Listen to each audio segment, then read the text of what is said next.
There's a story behind every smile. A story of pain and struggle. A story of hope and determination. Each story shows how one individual's sacrifice can transform lives, and how a simple act of kindness can change the destinies of many. Thousands smile today because of the efforts of many unsung heroes.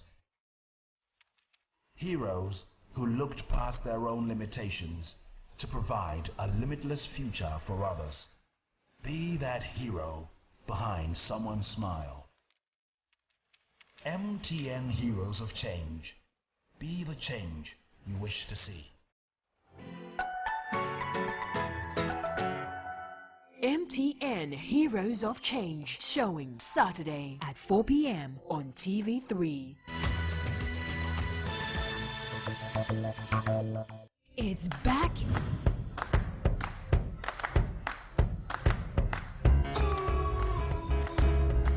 And more. Captivating, cosmopolitan, classy, creative, clever, confident, clean, catchy, controlling, cunning. It's time to be captured by women. Catch the new exciting season of Captured by Women. Captured by Women shows every Saturday at 3 p.m. right here on TV3. And it's brought to you by Yum Vita, a delicious way to grow.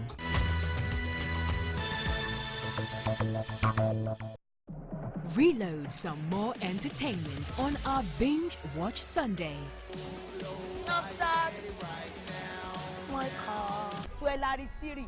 Jennifer is a hit back to back. Baba ya street is take over.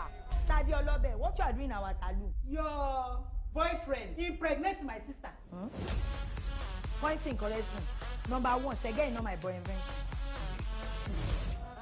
Sege, who worry? When she bomb the pikin, we will do autopsy to know the father of the child. Yes. Hello. My name is Jennifer. Watch 3 straight episodes of the hilarious Jennifer's Diary this Sunday from 1 p.m. on TV3.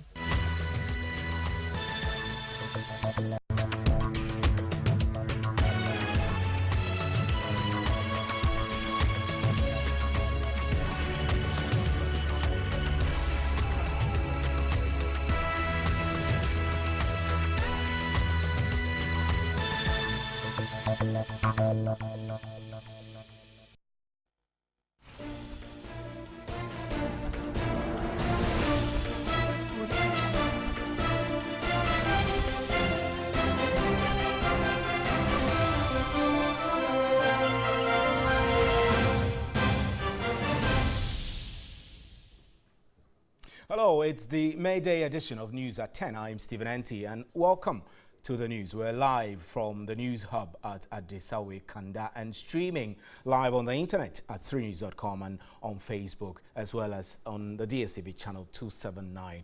Over the next 30 minutes, we'll bring you a wrap of the day's top stories. But first, let's start with the summaries.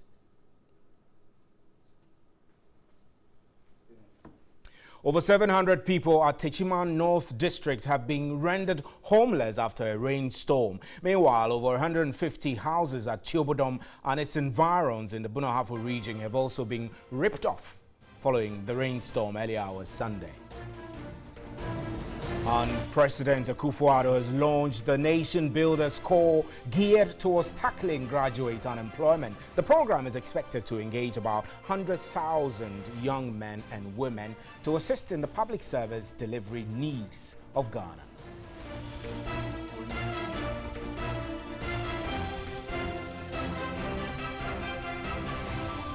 Also tonight, 138 journalists and 22 media organizations were targets and victims of violations recorded in 14 West African countries. According to a report from the Media Foundation for West Africa, security agents representing 71% topped the list of perpetrators recorded against journalists in those countries.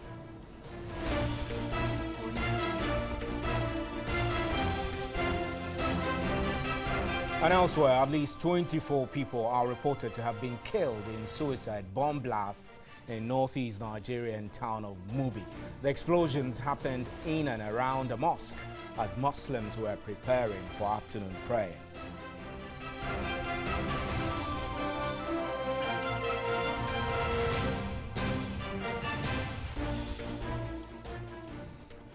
These were the summaries of the major news highlights of the day. I'm Stephen Enti. We're live from the News Hub at Adisawe, Kanda. You can also hear us on 3FM 92.7. Up next is a big one. Right, let's start with our first story. President Akufo-Addo has launched the Nation Builders Corps geared towards tackling graduate unemployment. The program is expected to engage some 100,000 young men and women to assist in the public sector service delivery needs of Ghana. Here's a report by our Shanti regional correspondent, Ibrahim Abubakar. The increasing rate of graduate unemployment has become a challenge for the country. Tertiary institutions in Ghana are churning out more people than the jobs available. As part of its commitment to tackle the high graduate unemployment, government has launched the Nation Builders Corps program. President Akufo-Addo indicated job creation would be accelerated through the implementation of flagship programs like the One District, One Factory, One Village, One Dam, and Planting for Food and Jobs. Government's commitment to job creation will not end here, but will be accelerated through the implementation of our flagship programs of One District, One Factory, One Village, One Dam, and the program for planting for food and jobs. We're also creating an enabling economic environment for the private sector to thrive, which will drive in investment, foreign and domestic, and thereby help create jobs. Placement will last for a period of 3 years, earning trainees a stipend of 700 Ghana cedis every month. A beneficiary can exit the program as and when he or she gets a permanent job within the 3-year period. Meanwhile, Minister of Employment and Labour Relations Ignatius Bafuiwa says government has from January 2017 to March 2018 facilitated the creation of over 1.9 million jobs. The emergence of NAPCO, therefore, cannot be more timely and accurate as it addresses the frustration, confusion, lack of hope, and direction for our youth. Therefore, your intervention is more apt and appropriate. Right, and the Minister of Employment and Labour Relations, Ignatius Bafuiwa, says the Akufo-Addo government has created over 1 million jobs in both the public and private sectors through various interventions. Bafuiwa disclosed this at the launch of the Nation Builders Corps in Kumasi.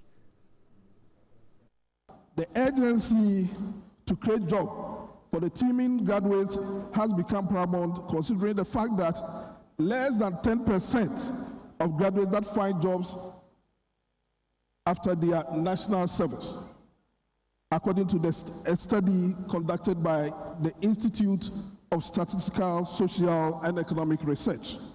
The emergence of NAPCO, therefore, cannot be more timely and accurate as it addresses the frustration, confusion, lack of hope, and direction for our youth. Therefore, your intervention is more apt and appropriate. The good news is that your government has made significant strides in addressing unemployment situation in Ghana. Between January 2017 and March 2018, Mr. President, your government has facilitated the creation of 1,096,404 jobs in both the public and private sectors through various interventions. And this happened within the formal economy.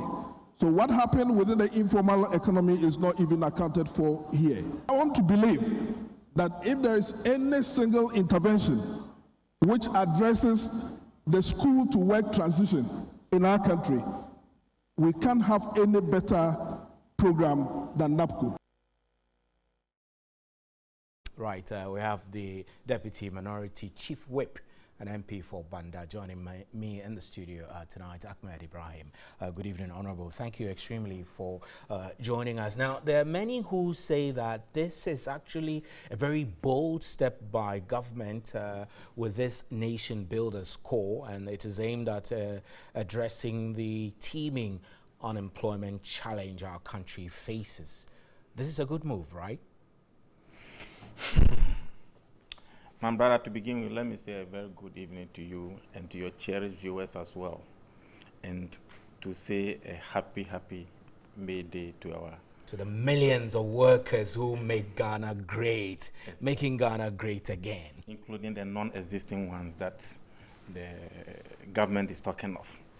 You are asking a very sensitive question. Is it a good move? My brother, any move in creating jobs, it's a good one. It's a good one. So this is a good one. But this one is not creation of jobs. Okay. Why do you say so? When you take somebody's job and give to another person, you haven't created anything. So whose jobs have been taken away from them? You know, I mean, this is the creation of a new program. Government is saying that he's going to create new jobs. Government has turned its Nation Builders Corps. Government says he's going to create a job called Planting for Food and Jobs. Do you know the source of funding? Government has directed the 255 district assemblies across the country that henceforth no district assembly should award a contract. But we don't have evidence of what you're saying. Government assembled all the DFOs, the coordinating directors, the district chief executives in Ashanti region last week or so, and gave them a directive as to how they should spend the district assembly common fund.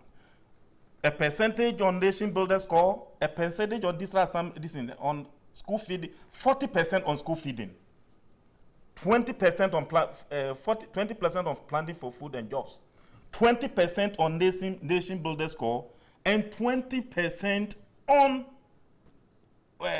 development. So going forward, let's get it straight. Let's get it straight. Let's not go forward now. Let's get it straight. So you are suggesting that the government is creating a good program, but it has irregular sources of income, for which matter it is illegally acquiescing the funds for the district assemblies into this program. When district assemblies were giving those monies at first, they were not giving those caveats. So those monies, these were the monies that were used to build the schoolroom buildings, the cheap compounds, the fixing of the petty things, and they were using the local artisans in the various assemblies. So now what government is doing is that the district assembly should not go forward in awarding those contracts, so the artisans, the carpenters, the masons, I must put on record that we are unable to independently verify the claims you're making. This is the official directive and with official communication given to the district assemblies nationwide. So going forward, no district assembly is going to involve the carpenters, the program is good. The contractors are going to be deprived of their jobs. The program is good, but the way they're going about it is bad. That's what you're saying. If you are bringing a new program,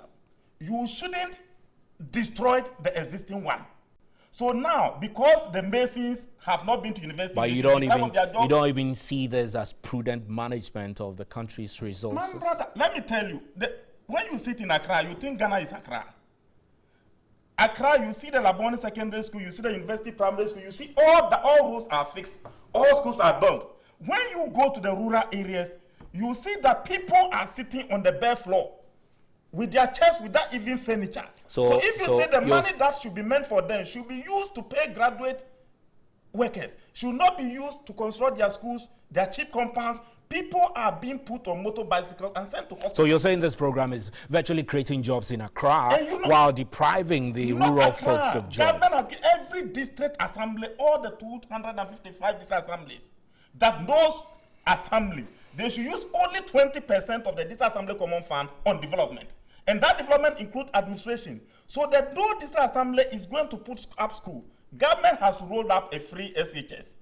Now, if you go to the hinterlands, they don't have school buildings. Your view is that the program... So instead of the assembly helping in awarding contracts, engaging local contractors, local artisans, carpenters, masons, painters, and all those, even the people who carry fetch water for those contracts to be done. Now they are going to be deprived of their job because government is not going to be doing construction again.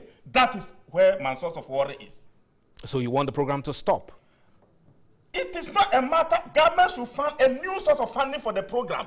Government shouldn't give that directive. All that directive that has been given to all the district assemblies should be reversed.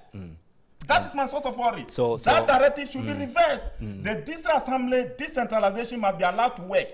The district assemblies must be allowed to identify their local needs and use the district assembly common fund to address those local needs accordingly. Government shouldn't so Honorable, you've raised key issues about the funding sources and all of that, but let's focus on the program. The program is here to stay. It has been launched. I'm not sure whether when your government come into force, you like to scrap the program or you like to put in place a regular source of funding for this program. Let me tell you, this is not new.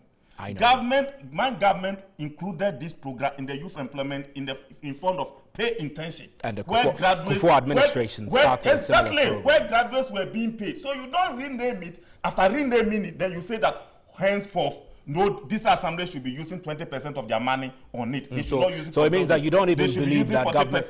You don't even believe that government says it has created about 1 million jobs in the short period it took. By now, leave me here. Because you're saying that some jobs are being destroyed for others. The president, His Excellency Nana Addo, promised that in 3 months' time he was going to get that figure to Ghanaians. Today, could he say it? Why didn't he himself speak by saying it? He promised that he was going to give it to us. But he couldn't. The employment minister is the one who is designated. The promise came from Nana Addo himself. Today he was there. From the horse's home, he should have gone ahead to say it. But and you know how the employment minister even put it. That's why he is. That's why he has appointed an employment minister. No, but that's why he has appointed. That's why he has appointed an employment minister. So if the employment minister speaks, it is the president speaking. When the minister for Agri came out with 745,000 as the figure for planning for food and jobs, the way his own MPs, led by Honorable Kennedy Ajapon, said that even those figures were wrong. Honorable, I'm afraid we have to wrap up our conversation. The president himself was so circumspect in such a way that if he wouldn't say it, you are a minister, you go and say I'm afraid we have to wrap up with our conversation.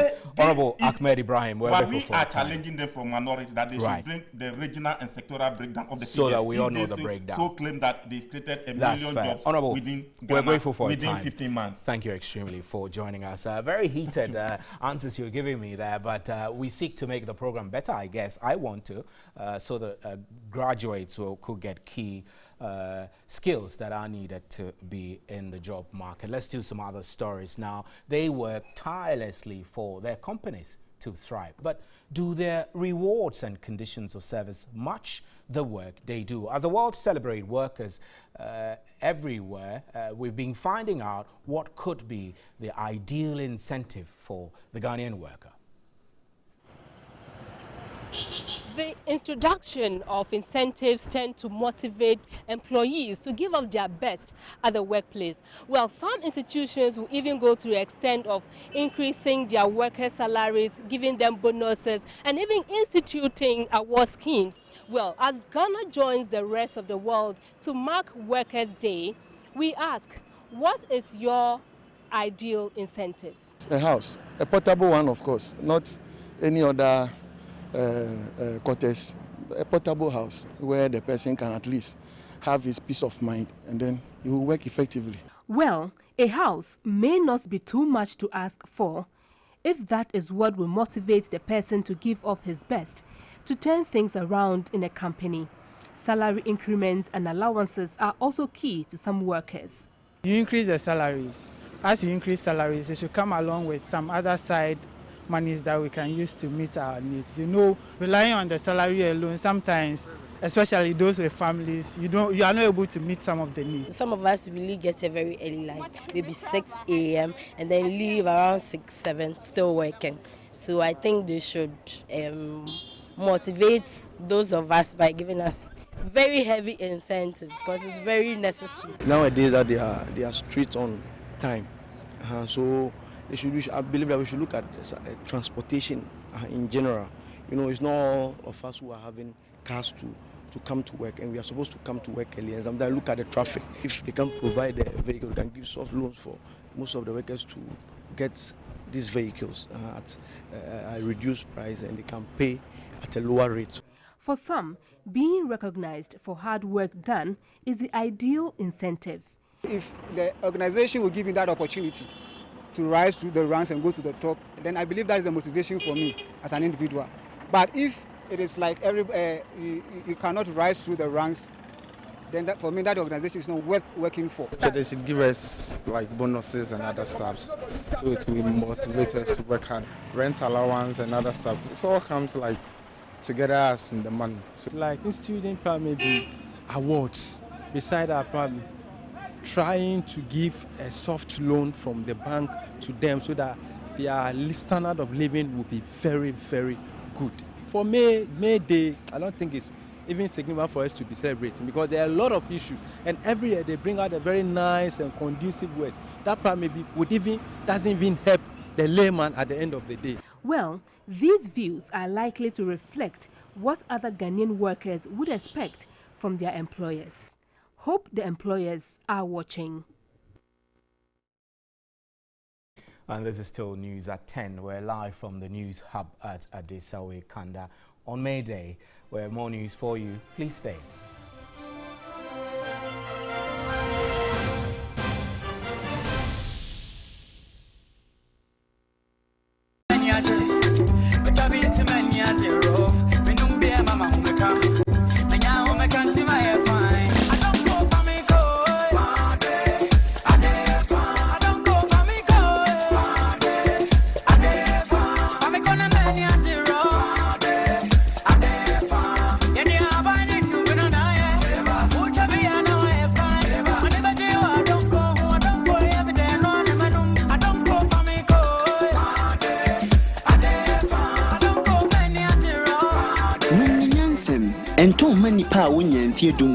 And Sessa Pinfonum, a war drinking sports beer. And don't go bitters, a demufua.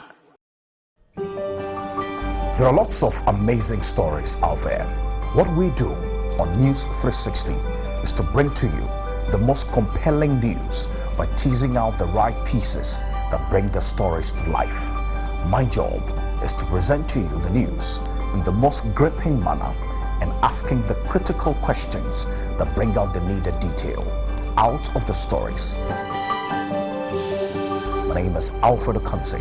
Join me on News 360, Monday through to Friday, 7 p.m. on air and online only on TV3.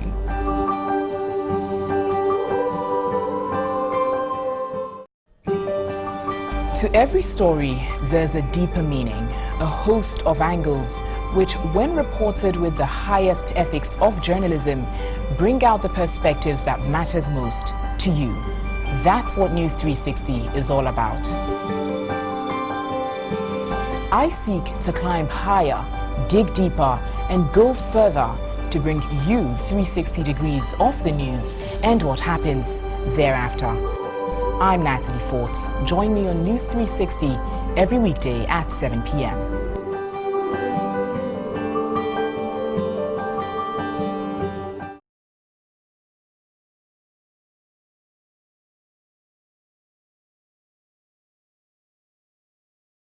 Hello, I'm Michael Otieje, and I'm poised to give you sports news at its very best. If it happens in the world of sports, this is your platform, Sports Unlimited.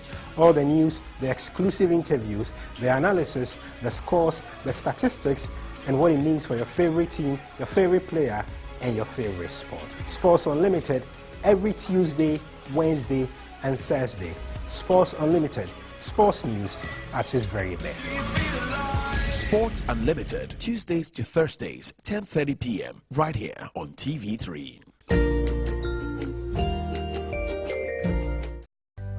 Log on to www.3news.com for more news and updates of our major stories. Join us on Facebook 3newsgh for live streaming and comments on our page. Like and follow us on Twitter at 3newsgh and at 3sportsgh. Like our pictures on Instagram, TV3 Network. If you missed our live shows, watch a playback on YouTube, TV3GH. TV3, first in news, best in entertainment.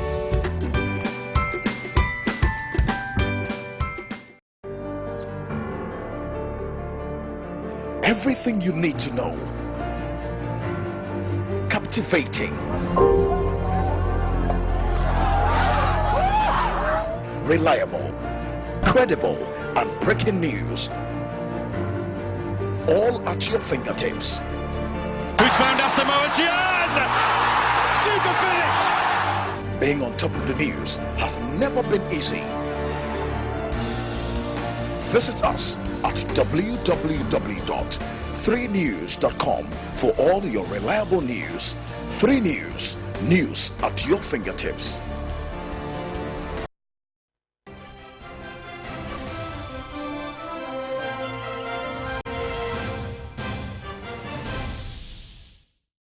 Welcome back. Now, the Volta Regional Branch of the Food and Drugs Authority has impounded 2 coaches attempting to smuggle uncustomed and uncertified medicinal products into the country through unapproved routes. The products were being transported from Nigerian route to Kumasi but were intercepted at Sogakope in the South Tong district. Here's a report by Robert Abelba. The interception of the Kia buses with registration numbers GT493618 and GT450317 was made possible following an intelligence and effective collaboration between the police, the Food and Drugs Authority, and the customs led to the interception at Sogakope toll booth and barrier. Officials gave the street value of the intercepted medical products as 100,000 cedis. They were being transported from Nigeria through Benin, Togo border and heading for Kumasi. Drivers of the 2 buses were subsequently arrested and are currently assisting in further investigations. The Volta Regional Manager of the FDA, Gordon Akurugo, expressed dismay over continuous attempts by people to outwit the system. Upon our search, we found out that there were assaulted drugs, be it diclofenac, antibiotics were found in the vehicle in large quantities. It is a public health violation under Act 851, subsection 122 of the Food and Drugs Law, to import and distribute medicines and other medical products through unapproved routes into Ghana. The law identifies only the Kotoka International Airport and Tema Harbour as the only approved routes for medical products. And over 700 people at Techima North District have been rendered homeless, with some of the victims receiving treatment in various hospitals of Techima. Over 150 houses at Chobodom and its environs, also in the Bunahafo region, have been ripped off following rainstorm in the early hours of Sunday. Information indicates property destroyed is valued in thousands of Ghana cedis. Here's a report by Johnson Techi. NADMO officials and the district chief executive of the Techima North, Peter Mensah, visited the homeless yesterday in the hope of providing them with relief materials and clothing. Some of the victims have already started re-roofing their houses through their own efforts. The people of Tobodom in the same month last year experienced similar rainstorm which rendered hundreds homeless. The chief of Tobodom, Nana Obeng Ameya Barima, pleaded with government, NGOs and the Techima North Assembly to speedily respond to their calls for assistance. All victims should be patient because we are appealing for help from the government. One resident rendered homeless claims over 150 houses have been wrecked by the rainstorm. I didn't get any help from the district assembly. Through my efforts, I am trying to re-roof my building. Several of the homeless are now seeking refuge with their neighbors, and the rest are staying with their parents nearby. And the new WBO World Super Bantamweight champion Isaac the Royal Storm Dogbe arrived home to heroes' welcome, full of emotions for his achievement. He told the media he's grateful to his team, especially Paul Dogbe, the father who he described as his backbone. The team that was around me, is, for the fact that they kept me motivated. In a time when I just felt a little bit down. However, they always kept on, motivating me. They always kept me going. And I didn't feel like, there was anything that was unexpected or anything. It's an entertainment, business. Sometimes you have to go through the bad days in order to see the brighter days. And I just want to big up my team for great, great work that they did. If my dad should retire, then I believe that I've accomplished whatever, paid my dues to the nation of Ghana, so I'm going to have to retire as a very young champion. And as you sit at home watching the news, do you sometimes wonder what it feels like to be on the other end of the TV broadcast? Well, I can tell you, the seat is definitely hot. Two CEOs of leading brands in the country swapped seats with my colleague Alfred Akanse and Natalie Ford for TV3's special May Day Topsy-Turvy News 360 edition. Solis Rose-Corte reports. Every holiday, TV3 gives some selected individuals from various sectors in this country the opportunity to spend a few hours in the shoes of news anchors and presenters. For some, it's a breeze, but for others, not so much. But at the end of the day, one thing is for certain, it's definitely an experience they will never forget in a hurry. The May Day edition of Topsy-Turvy kicked off with the morning show, New Day. It is ourselves, and sometimes it amazes me when you are sitting in the car, you just feel some watery substance coming from a car in front of you. Know that the government has a passion for cleaning up the city and wanting us to be the cleanest city. Then came Midday Live, which was anchored by award-winning musician and president of Musiga, Bice Osei Kufuor, a.k.a. Obwo. President Akufo-Addo, who disclosed this at the launch of the program in Kumasi, said beneficiaries will be paid 700 Ghana cedis for the 3-year program. Then the troop for TV3's flagship bulletin, News 360, arrived, and in all confidence. Confidence that seemed to fizzle out at some point. First came Soundcheck. Hello, it is 9 p.m. in Johannesburg, 8 p.m. in Abuja, Nigeria, and here in Accra, it is 7 p.m. Then came Makeup. Then it was lights, cameras, action. The life of a television presenter looks glamorous on screen, but is it? Now when I'm watching TV and I see people, the anchors, I think my grading, my assessment of what they do is elevated because I know what is involved and a lot of work that they do. Take it for granted what happens on your screen. Being through the process, you actually appreciate how much goes into what happens on the screen, and it's been really, really exciting. It's a good experience. It's my first one. Well, don't worry your heads too much. Even the pros have their moments. Up next is Vagina, the Vodafone Ghana Music Awards. So being in front of a camera, whether as a presenter or a news anchor, it's fun and can be exciting. Unfortunately, it's also very hard work that requires the utmost preparation as well as attention. Because let's face it, anything you say or do might be used against you or for you forever. And don't forget that the internet never forgets. Solis Rose-Corte, TV3, Adesanwe, Kanda, Accra. That's it for the news. I'm Stephen N.T. Thank you for staying with us. On behalf of the crew, good night and happy May Day to the millions of workers in our country. Good night.